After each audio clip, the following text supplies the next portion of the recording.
அன்பார்ந்த இணையதள நேயர்களை மீண்டும் www.qcrc.in என்ற இணையதளத்திற்காக நியூஸ் தமிழ் செய்தி அறிக்கையில் உங்களை சந்திப்பதில் பெருமகிழ்ச்சி அடைகிறோம்.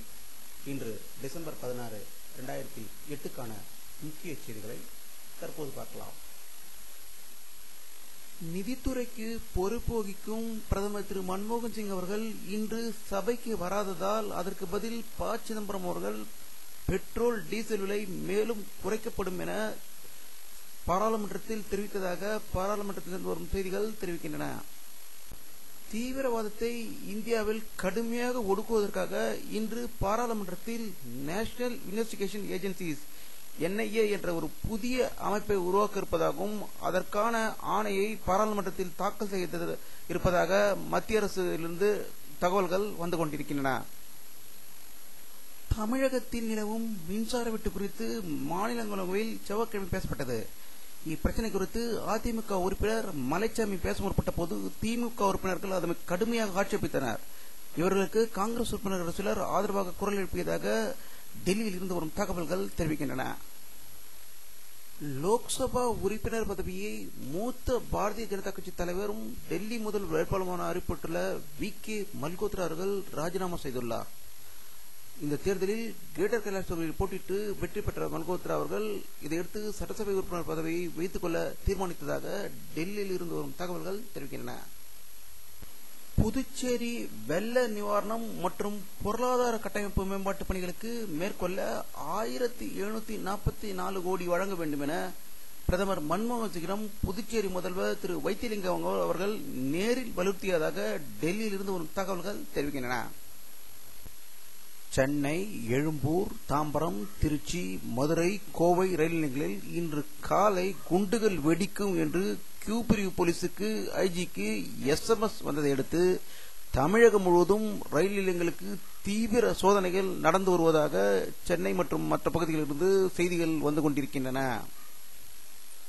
மதுரை திருமங்கலம் சட்டமன்ற தொகுதி இடைத்தேர்தலில் திமுக சார்பில் லதா அதியமான் போட்டியிடுவார் என அக்கட்சியின் தலைவரும் முதல்வருமான திரு கருணாநிதி அவர்கள் இன்று அண்ணா அறிவாலயத்தில் செய்தி வெளியிட்டதாக அண்ணா அறிவாலயத்திலிருந்து வரும் தகவல்கள் தெரிவிக்கின்றன.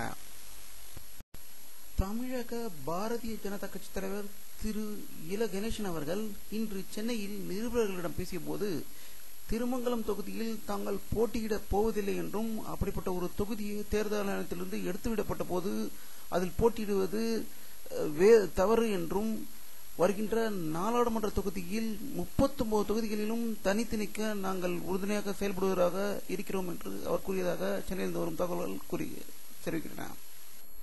திருமங்கலம் இடைத்தேர்தலுடன் மங்களூர் தொகுதிக்கும் இடைத்தேர்தல் நடத்த வேண்டும் என்று சென்னை ஐகோர்ட்டில் மனு தாக்கல் செய்யப்பட்டது.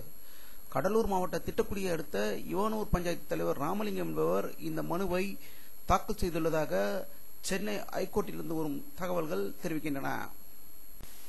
நாகர்கோவிலில் டெங்கு காய்ச்சல் வேகமாக பரவி வருவதாகவும் தகவல்கள் வந்து கொண்டிருக்கின்றன. நாகர்கோவிலை சேர்ந்த சுபிதா என்ற 4 வயது சிறுமி காய்ச்சல் காரணமாக மருத்துவமனைக்கு அழைத்து வரப்பட்டார். ரத்த பரிசோதனையின் போது அந்த குழந்தைக்கு டெங்கு காய்ச்சல் தாக்கப்பட்டது என்று தெரிய வந்தது. குழந்தைக்கு தீவிர சிகிச்சை அளிக்கப்பட்டு வருவதாக அங்கிருந்து வரும் தகவல்கள் தெரிவிக்கின்றன. ஊதிய உயர்வு, போனஸ் போன்றவை குறித்து நடராஜமூர்த்தி பரிந்துரைகளை எதிர்த்து நாடு முழுவதும் தபால் ஊழியர்கள் நாளை காலை வரையற்ற ஸ்ட்ரைக் மேற்கொள்வதாக அறிவித்திருக்கிறார்கள். இதற்கிடையில் தபால் நிலையங்கள் 1000 கோடி ரூபாய்க்கு மேல் நஷ்டத்தில் இயங்கி வருவதாக டெல்லியில் இருந்து வரும் தகவல்கள் தெரிவிக்கின்றன. ஆந்திராவில் பிரபல தெலுங்கு நடிகை படுகொலை செய்யப்பட்டதாகவும் அவருடைய காதலன் தற்கொலை செய்யப்பட்டதாகவும் ஹைதராபாத்தில் உள்ள பஞ்சாராஸ் பகுதியில் நந்தி நகரில் அடுக்குமாடி குறிப்பிட்ட வசிக்கும் தெலுங்கு நடிகை பார்கவி கொலை செய்யப்பட்டதாக ஹைதராபாத்தில் இருந்து வரும் தகவல்கள் தெரிவிக்கின்றன. சமூக அறிவியலுக்கான சீன அகாதமி என்கிற அமைப்பு சமூக ஸ்திரத்தன்மை குறித்து தனது ஆண்டறிக்கையில் உலக அளவிலான நிதி நெருக்கடியின் காரணமாக சீனாவில் தற்போது 40 லட்சம் இடம்பெயர் தொழிலாளர்கள் ஏற்கனவே வேலையிழந்து விட்டதாக தெரிவித்திருக்கிறது. சீனாவில் தற்போதைய நிதி நெருக்கடிகள் மேலும் மோசமடையும் என்றும் அரசாங்க ஆய்வாளர்கள் தெரிவித்துள்ளதாக சீனாவிலிருந்து வரும் தகவல்கள் தெரிவிக்கின்றன. வானிலை அறிக்கை. இன்று டிசம்பர் 16, 2008 11 மணி நேரம் எடுக்கப்பட்ட சேட்டலைட் புகைப்படத்தை தற்போது பார்த்துக் கொண்டிருக்கிறீர்கள். தமிழகத்தை நோக்கி மழை மேகங்கள் வந்து கொண்டிருப்பது தெரிகிறது. கடலோர பகுதிகளில் மழை பெய்வதற்கான வாய்ப்புகள் இருப்பதும் வங்கக்கடலில் அதிக அளவில் மேகங்கள் சூழ்ந்து கொண்டு வருவதை பார்க்கலாம். இத்துடன் இந்த செய்தி அறிக்கை நிறைவடைகிறது. மீண்டும் நியூஸ் தமிழ் செய்தி அறிக்கையில் உங்களை சந்திக்கும் வரை உங்களிடமிருந்து விடைபெறுவது உங்கள் கே பாலாஜி. நன்றி.